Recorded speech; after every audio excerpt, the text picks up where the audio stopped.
Hare Krishna, devotees. Welcome to day 21 of our Bhakti Vaibhava seminar on Srimad Bhagavatam 3rd Canto. So this is the 21st day on the 3rd Canto. And we're in Chapter 8. Chapter 8 is titled Manifestation of Brahma from Garbhodakshai Vishnu. Right, and we already started, so today we are going to continue from verse 10, which we've titled, The Appearance of Lord Brahma. It's verses 10 to 15.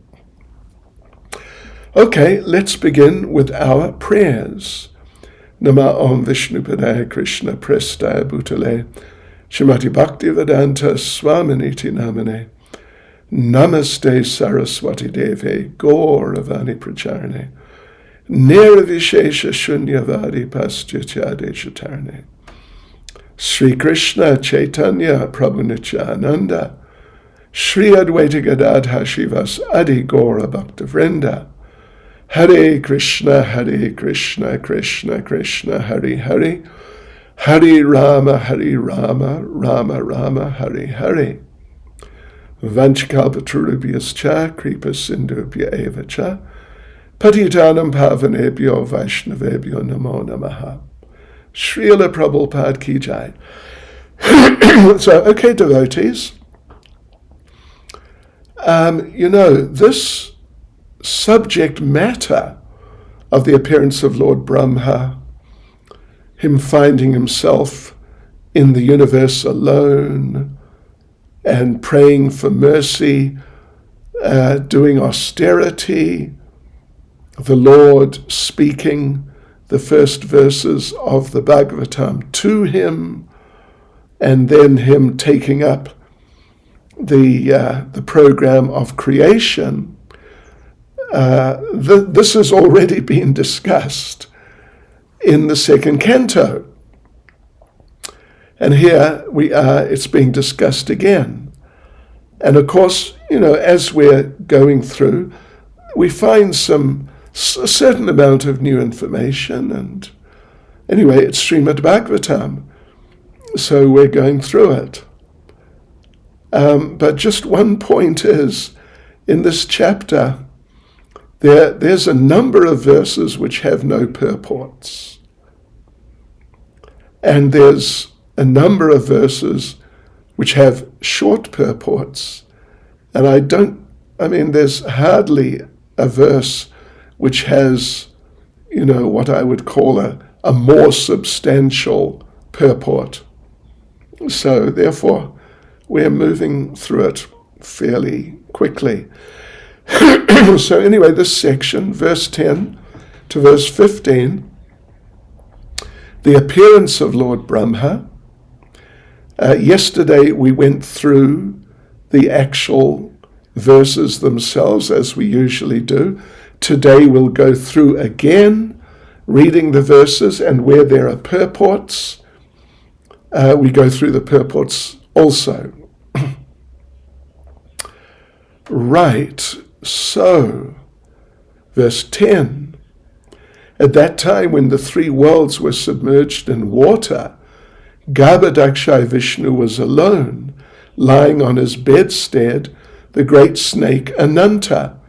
And although he appeared to be in slumber in his own internal potency, free from the action of the external energy, but his eyes were not completely closed. Let's read verse 11. Just like the strength of fire within fuel wood, the Lord remained within the water of dissolution, submerging all the living entities in their subtle bodies. He lay in the self-invigorated energy called Kala. Okay. So there's a purport here. It's a short purport. It's just looks like three sentences or something like that. But let's go through it. Prabhupada begins the purport by saying, after the three worlds, the upper, lower, and middle planetary systems merged into the water of dissolution, the living entities of all the three worlds remained in their subtle bodies by dint of the energy called Kala. Kala, generally Kala Shakti. And in this case also, it means time.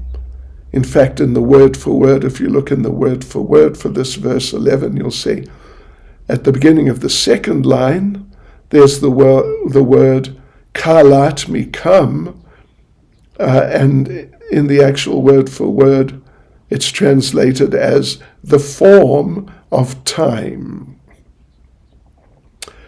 Right, yes, so that's interesting. So after the destruction of the universe,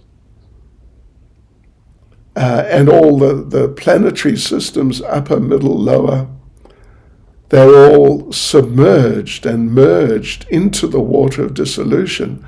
But the living entities who were not qualified for going back to Godhead, right, in the very last lifetime, just immediately after which the universal dissolution happened, so they stay in their subtle bodies. Yes, by dint of the time energy. That's interesting, is it? My gosh. So what it means, Prabhupada explains, is that the gross bodies, flesh and blood and earth, water, fire, air, and ether, have been destroyed, become unmanifest, or just been destroyed. But of course the subtle bodies continue. Yes, the subtle bodies existed, Prabhupada says, just like the water of the material creation. And Prabhupada concludes the purport by saying, thus the material energy was not completely wound up, as is the case in the full dissolution of the material world. So what does this mean? This is important. This is indicating, referring to two types of dissolution of the creation, two types of universal annihilations.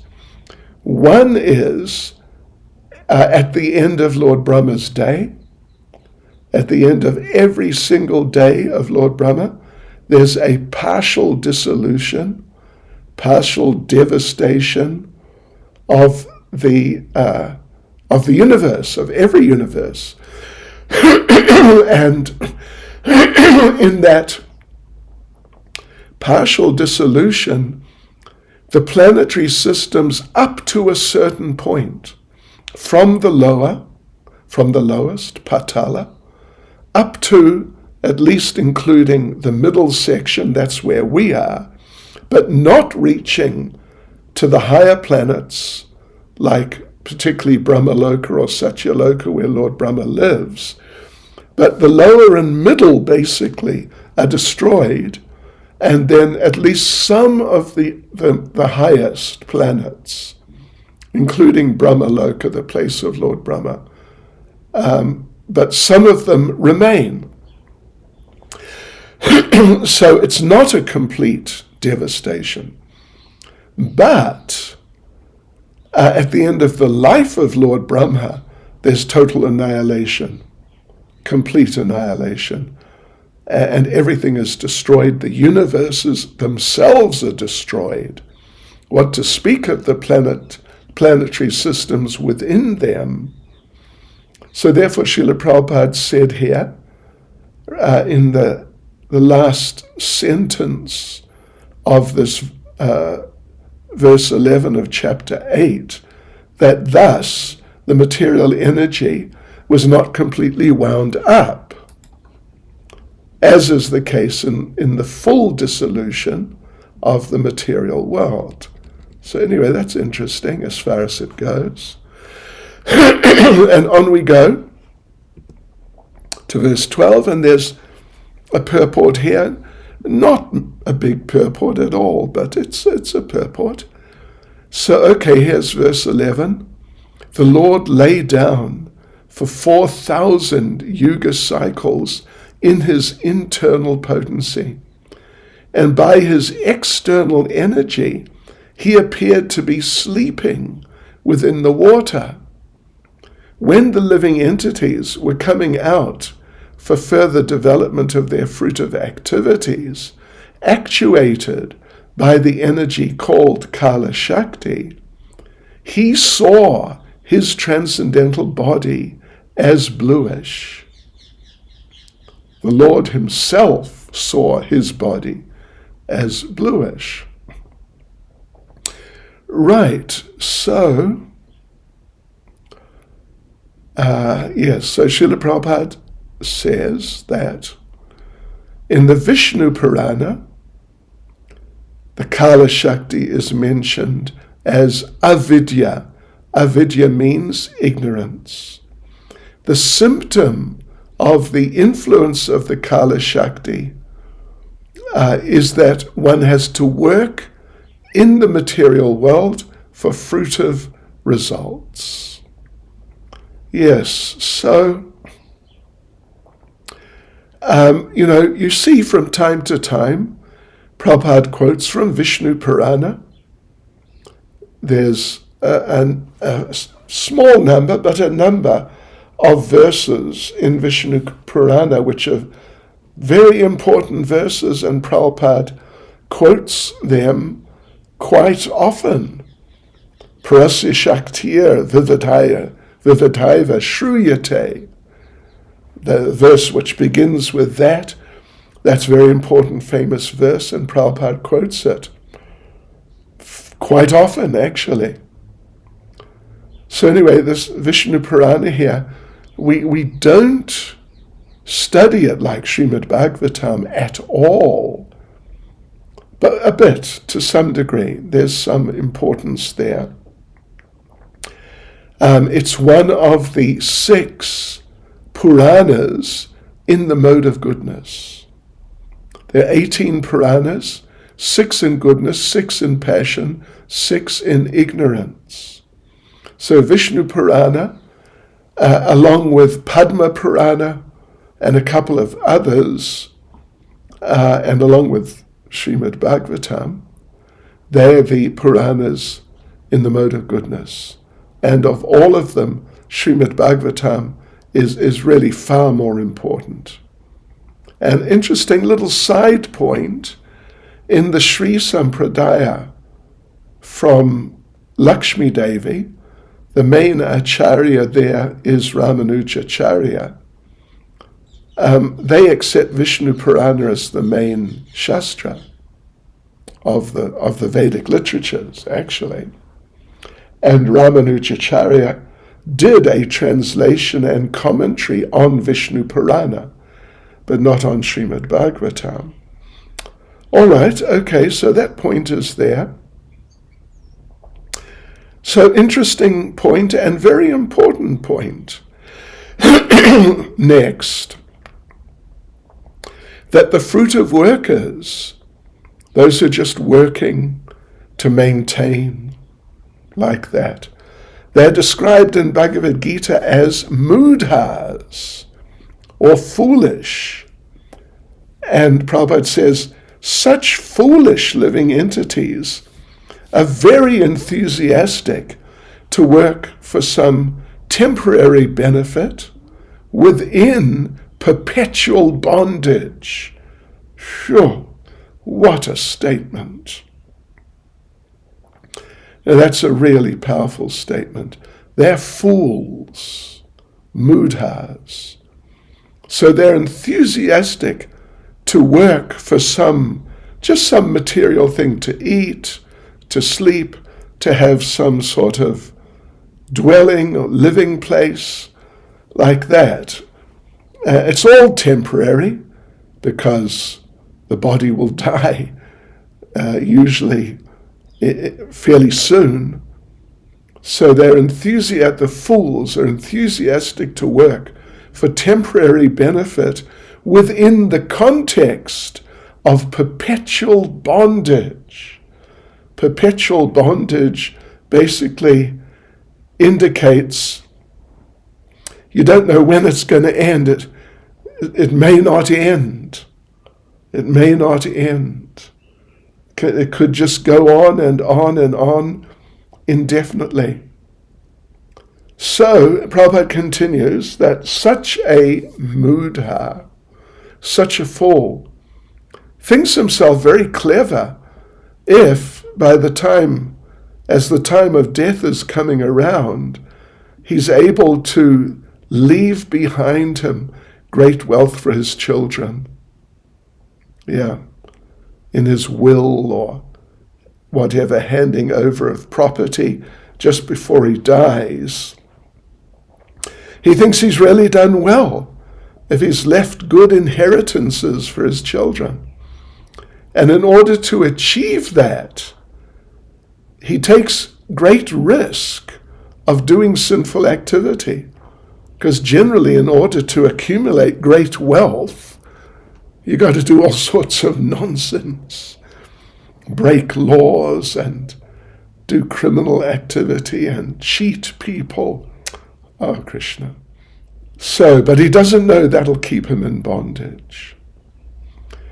So, due to this polluted mentality and the different sinful activities he performs in the course of all that the conditioned souls perform, so the aggregate combination of living entities, put them all together, it appears bluish.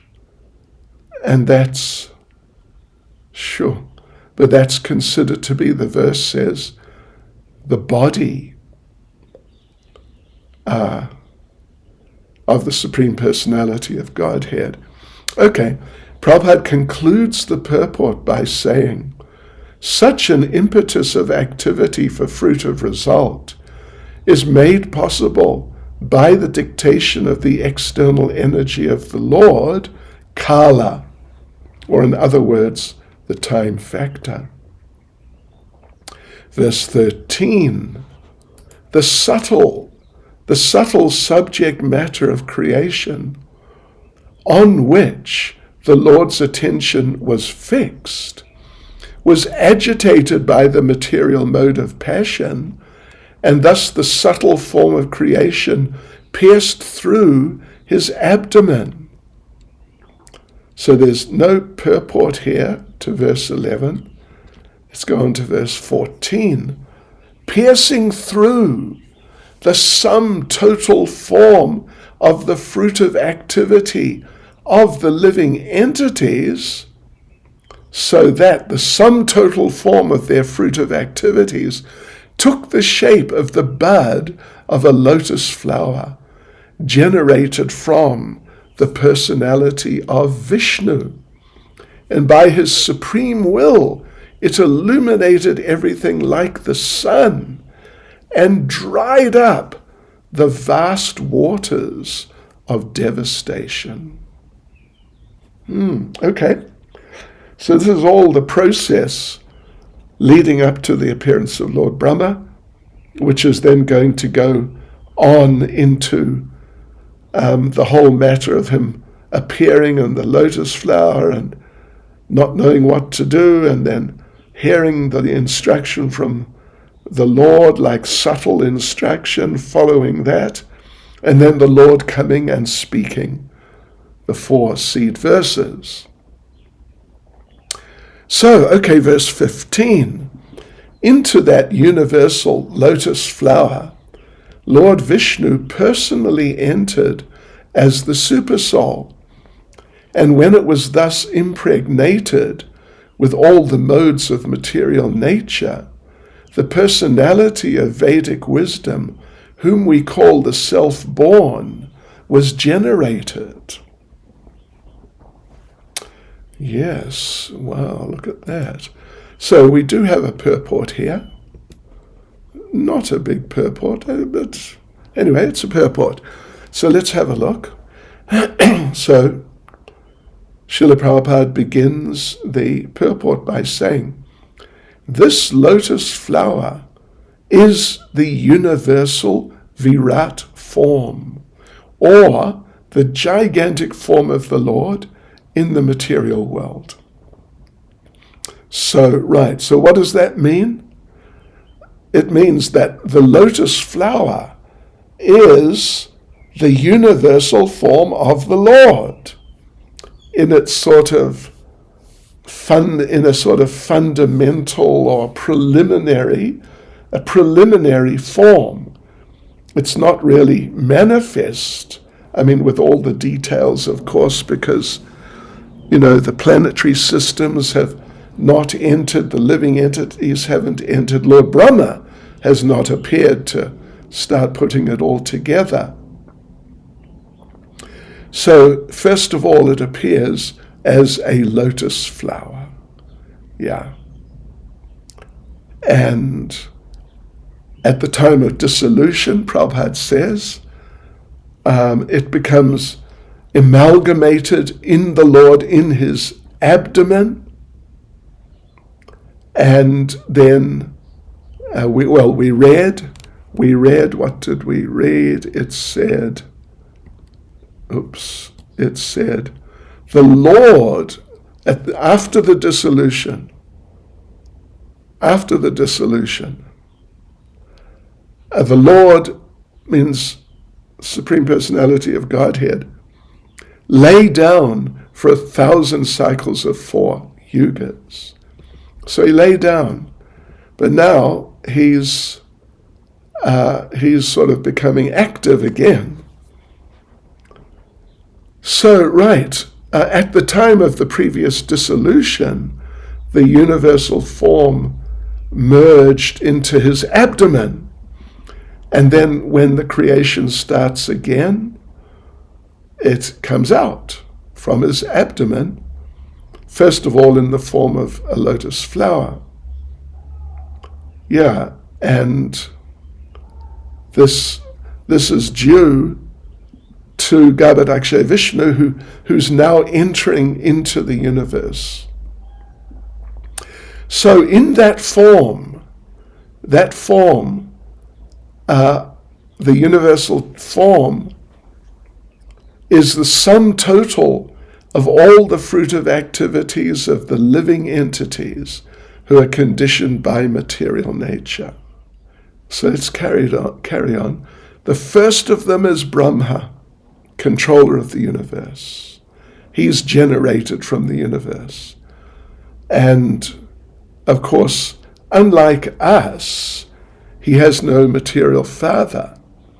He doesn't take birth in anything like the usual way that living entities, particularly humans, animals, they take birth. There's a father who impregnates the mother, and then the child or children take birth.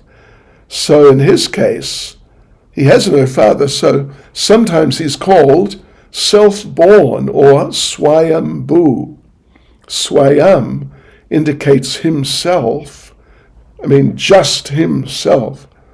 Yeah, and Bhu indicates birth or manifestation. So, but anyway, at the time of devastation, the time of the dissolution, because now we're coming to the next creation, but before, at the time of the devastation, he goes to sleep with the Supreme Lord. And when there's another creation, he's born again in this way. So Srila Prabhupada makes a point. From this description, we have the conception of 3. First of all, the gross Virat form, the universal form, Virat Rupa, Vishva Rupa. Then the subtle Hiranyagarbha. Yeah. I mean, that will be discussed further. What is this subtle Hiranyagarbha? And then the material creative force, which is Lord Brahma. But now, let us move on, devotees, to the next section, verse 16 to verse 20, Brahma's initial bewilderment. In other words, the creation, the process has started, the universal form in the form of a lotus flower has manifested. Now Lord Brahma is going to come out of the lotus flower and be bewildered. So this section then, verse 16 to verse 20, we've titled, it's the third section, we've titled it Brahma's Initial Bewilderment. And as I said, there's really not much in the way of purports, but there are a few. So anyway, let's just go through here. First of all, we'll read the verses, and then we'll go through, as usual, do the verses with their purports where they are, where they exist. All right, so verse 16, Brahma, born out of the lotus flower, could not see the world, although he was situated in the whirl. He couldn't see the world, but meaning, the manifestation. Although he was situated in the whirl of the lotus, the whirl of the lotus means right in the center of the flower. Right, so I'll just read it again. Brahma, born out of the lotus flower, could not see the world, although he was situated in the whirl. He therefore circumambulated all of space, and while moving his eyes in all directions, he achieved 4 heads in terms of the 4 directions. Wow, listen to that. That's amazing. So anyway, verse 17. Well, obviously we're coming back to 16 because that's an interesting point. Lord Brahma, situated in that lotus, could not perfectly understand the creation, the lotus, or himself. At the end of the millennium, the air of devastation began to move the water and the lotus in great circular waves. Okay, and verse 18. Lord Brahma, in his ignorance, contemplated, who am I that am situated on the top of this lotus? Wherefrom has it sprouted? There must be something downwards, and that from which this lotus has grown must be within the water. There's a short purport there, which we'll come back to. Something interesting is there. Verse 19. Lord Brahma, thus contemplating, entered the water through the channel of the stem of the lotus. But in spite of entering the stem and going nearer to the navel of Vishnu, he could not trace out the root. 20. O Vidura, while searching in that way about his existence, Brahma reached his ultimate time, which is the eternal wheel in the hand of Vishnu, and which generates fear in the mind of the living entity, like the fear of death. Okay, so that's interesting. Let's go back and read the verses again and their purports in the very few places where they are. So, all right, first of all is verse 16. Well, first of all, the section, it's the third section, from verse 16 to verse 20, and we've titled it Brahma's Initial Bewilderment. Right, so verse 16. Brahma, born out of the lotus flower, could not see the world, although he was situated in the whirl. He therefore circumambulated all of space, and while moving his eyes in all directions, he achieved 4 heads in terms of the 4 directions. There's actually no purport there, but we can just mention just very briefly that he couldn't see beyond, because he was sitting in the whirl. And if you're familiar, I mean, it's not just lotuses, it's many flowers, but lotuses, particularly in this case, the flower is big, generally. When it's open, the flower is definitely in the category of quite big flowers. And the petals come up, and the whirl, the very center, is down at the sort of the base of the interior of the flower. So Lord Brahma, he had just come out from the stem, and he's sitting in the center of the whole flower, and now he's sitting, or he's situated in the whirl, which is down inside, hidden by the petals from anything outside.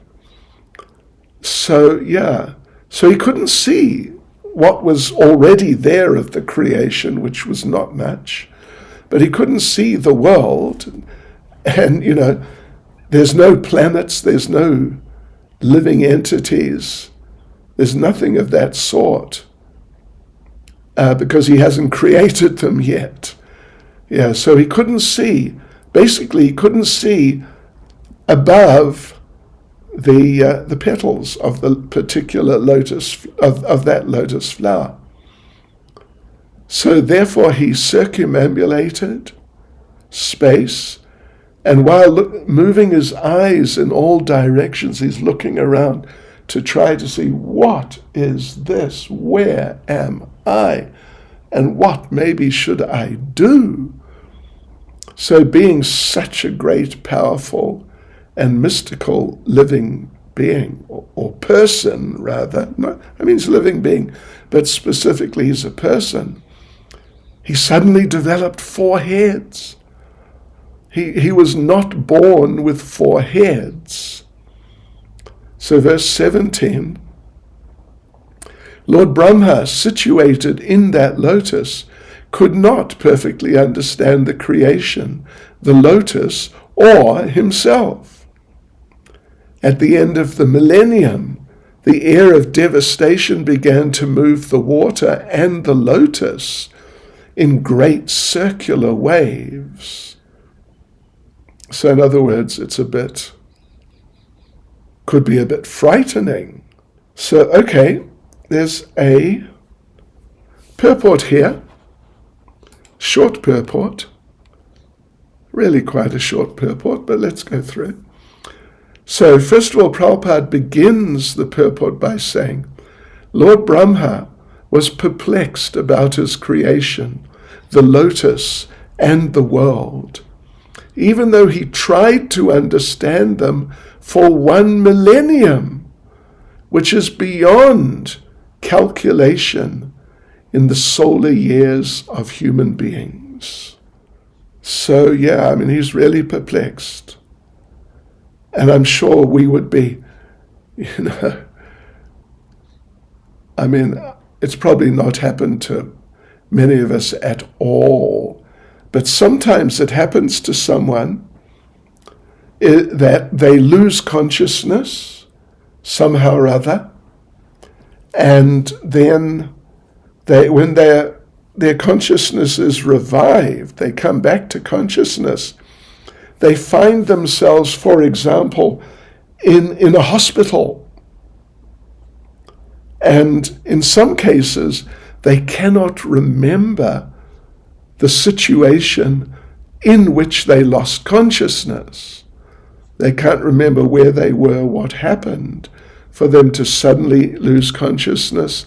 And then, of course, they don't know how they got transported, perhaps to a hospital it may have been. And now they're in the hospital in a sort of, maybe with some drips stuck into their arms or whatever. And it can be very confusing. What happened? What happened? And the doctors or the nurses or whoever may have to explain, well, this is what happened, and therefore you're now in the hospital. You know, I remember one story of one devotee in America, and he had some heart trouble, but they thought it was not so, extremely serious, but they had to open up his heart to put in what they call a stent. Means a piece of, like a little metal tube, which opens up part of an artery which has closed or become somewhat closed.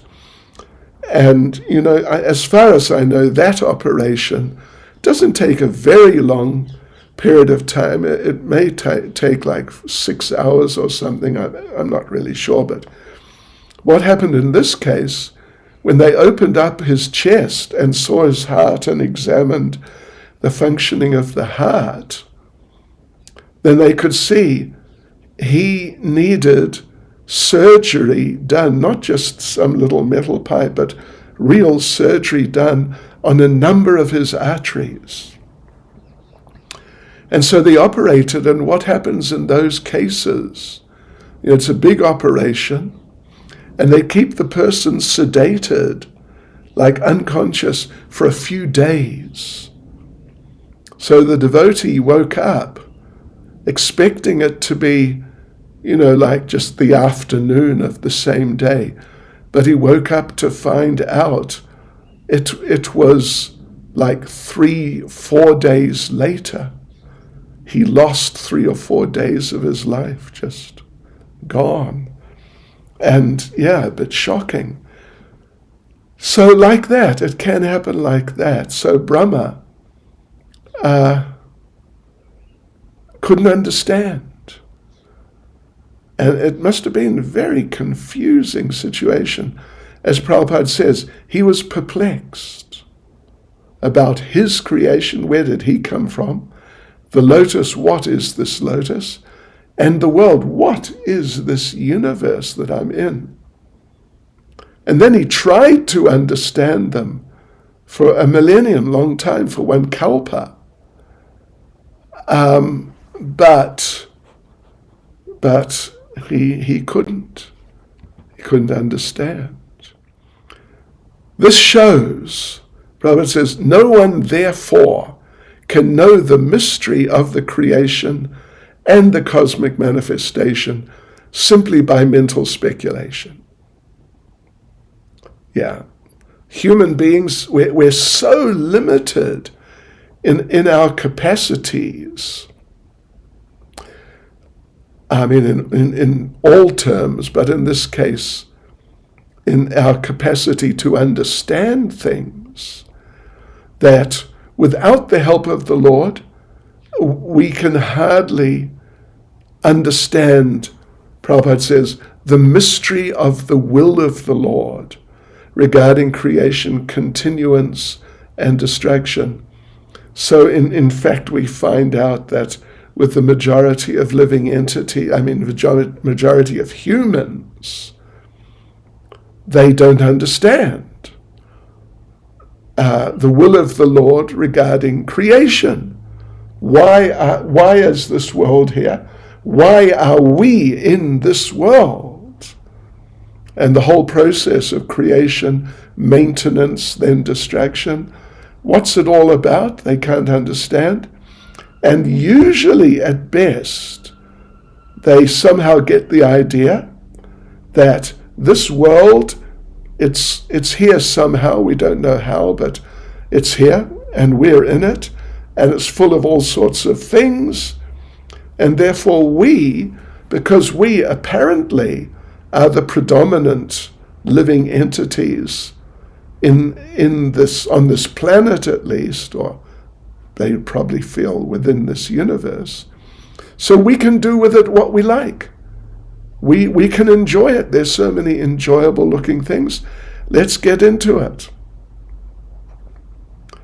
But they don't understand the will of the Lord regarding the creation and the ongoing situation in the creation, and they certainly don't understand the process of destruction and why and how and all these things. Of course, the will of the Lord is that, ultimately the will of the Lord is that the living entities get the opportunity to revive their forgotten relationships with Him. That's actually the mystery. That's the will of the Lord.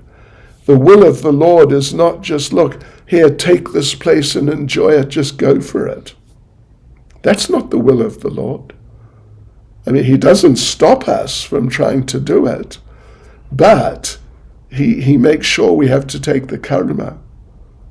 So it's a very serious situation. And on to verse 18. Lord Brahma, in his ignorance, contemplated, who am I that am situated on top of this lotus? Wherefrom has it sprouted? There must be something downwards, and that from which this lotus has grown must be within the water. Okay, so right, there's short, very short purport. It's actually 3 sentences, but let's go through it. So Prabhupada makes the point, first of all, the speculations of Brahma, these speculations which we just read in verse 18 is made of, these speculations of Brahma in the beginning of creation are still the subject for mental speculators. Means they don't yet know what's the situation. Yeah. They've had all this time to speculate. Had all this time. Millions of years. We are now right in the middle of Lord Brahma's day, basically. Lord Brahma's day is 4,320,000,000 years. We're right in the middle. So means at least 2 billion and however many million years, these speculators, these impersonalists and these philosophers, so-called philosophers, they have all been speculating the same things, and they're doing it today. I read in the news just a few days ago, probably early this week, that Hawkins, the famous scientist who is particularly famous for his book, A Brief History of Time, which is just speculation about time and the creation and how it all came about and all that. I've never read, I haven't even seen the book, and I don't want to. But he wrote the book, and it's a very famous book because it's an attempt by, some person who's considered a super scientist, just one of the very highest of all time, It's his attempt to explain, I guess, existence, how it came about, how it's working, and all that. So, after 2 billion, a little more than 2 billion of our years, from the time that this verse was spoken, right at the beginning of this creation, the people like Hawkins, Einstein, Darwin, and all these people, and many of them, they've been speculating in the same ways, and they are still in the same ignorance, because they don't accept the Supreme Personality of Godhead, they don't accept disciplic succession, all these things they don't accept. They feel we're bad. We don't want to accept all this stuff. We can do better. Let us figure it out for ourselves. And trying to figure it out for at least 2 billion years, they failed completely. They're no closer to understanding, and they're still speculating. So anyway, Srila Prabhupada says that the most intelligent person is one who tries to find the cause of his existence and that of creation, and in this way tries to find the ultimate cause, the ultimate cause. Yeah, okay, that's more intelligent than just trying to figure out some technology or some different clever ways to increase one's material enjoyment. Like, as an example, the conditioned souls, the humans, they're so enthusiastic about sex life. But the problem as far as enjoying that sex life is that generally children come, and you've got to look after the children, and it's a whole big thing. So therefore, they've used their intelligence not to try to figure out their existence and what to do, what's the ultimate cause, etc. But they've used their intelligence that how can we enjoy sex life without having to have children? What is that? What is that? Talk about a misuse of intelligence. So therefore Prabhupada said, the most intelligent man is he who tries to find the cause of his existence and that of creation, and so tries to find the ultimate cause.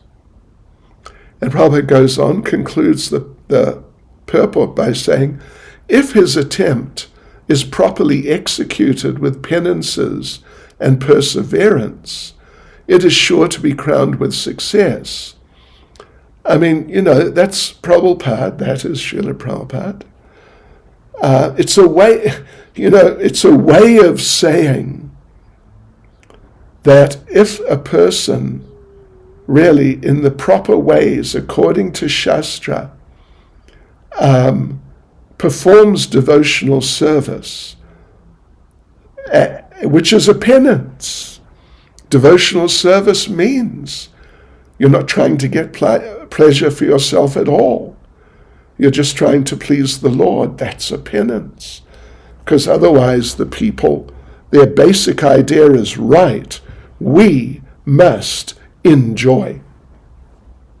Let's find ways, and that's all there is to do in life, is to find ways to enjoy and increase our enjoyment. So here we're talking about not trying to increase our enjoyment, but rather trying to increase the enjoyment of the Lord. So for us it's a penance, and we have to do it with perseverance, because sometimes, because we're conditioned souls, sometimes the idea of enjoying this world crops up, and we have to be careful not to be deviated. It happens to everyone from time to time at least. So, but if we do really try to find the cause of our existence and that of creation, try to understand the ultimate cause by approaching the disciplic succession and scripture like Srimad Bhagavatam particularly. So if we do like that and chant the holy names and don't get distracted by sense gratification, really persevere, then as Prabhupada says here, then our attempt is sure to be crowned with success. Right, so let's see. On to verse 19. Lord Brahma, thus contemplating, entered the water through the channel of the stem of the lotus. But in spite of entering the stem and going nearer to the navel of Vishnu, he could not trace out the root. So Prabhupada explains, and again, it's just really, it's really a short paragraph. The previous one was 3 sentences. This is 2. So, really economical use of purports. But like we said, it's already been explained in the 2nd canto. So, okay, anyway, verse 19, let's look at the short purport. So we can note from the actual verse itself, it's an important and interesting point, that Lord Brahma, he appeared, he came to consciousness on the top of the lotus, the whirl. The petals were going up around him. He was in the middle, this lower part, right at the center of the lotus. And he came to consciousness there. But now he's trying to see what to do. So he thinks, right, let me go down into the lotus.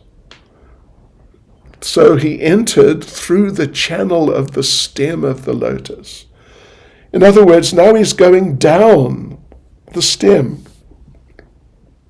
He's heading in the direction of Garbhodakshaya Vishnu, of the navel of Garbhodakshaya Vishnu. As it happens, he doesn't make it, he doesn't get all the way down. But anyway, that's the next verse. We'll look at that momentarily. So, still he couldn't trace out the root. So the point in principle, Prabhupada makes the point that if you make personal endeavor, you might come closer to the Lord, but without his mercy, you can't reach him. You won't reach him, you may come closer. And there's the famous verse in Brahma Samhita that even if you travel at the speed of the mind for millions of years, you'll still not come any closer to the Supreme Personality of Godhead. You won't be able to approach him. So Prabhupada, in a liberal mood, it seems, he's always in a liberal mood, in the beginning of the purport, Prabhupada says, by your personal endeavor, you might come nearer. But without his mercy, you can't reach him. So if you travel at the speed of the mind, you might come a little closer. But even if you travel at that speed forever, you'll never reach the Supreme Personality of Godhead unless you get his mercy. But the thing is, on the other hand, if you get his mercy, You don't have to move 1 centimeter, 1 millimeter, 1 micrometer. You will not have to move at all.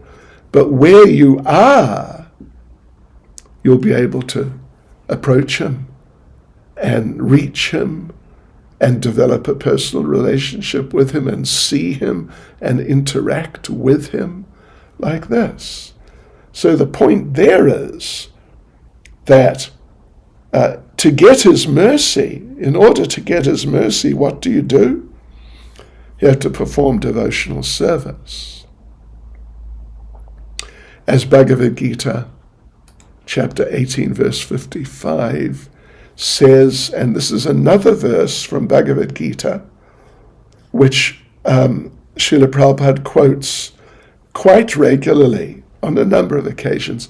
Bhaktyamam abhijanati yavanyas chasmi tatvataha. So the Lord can only be approached by devotional service. Yeah.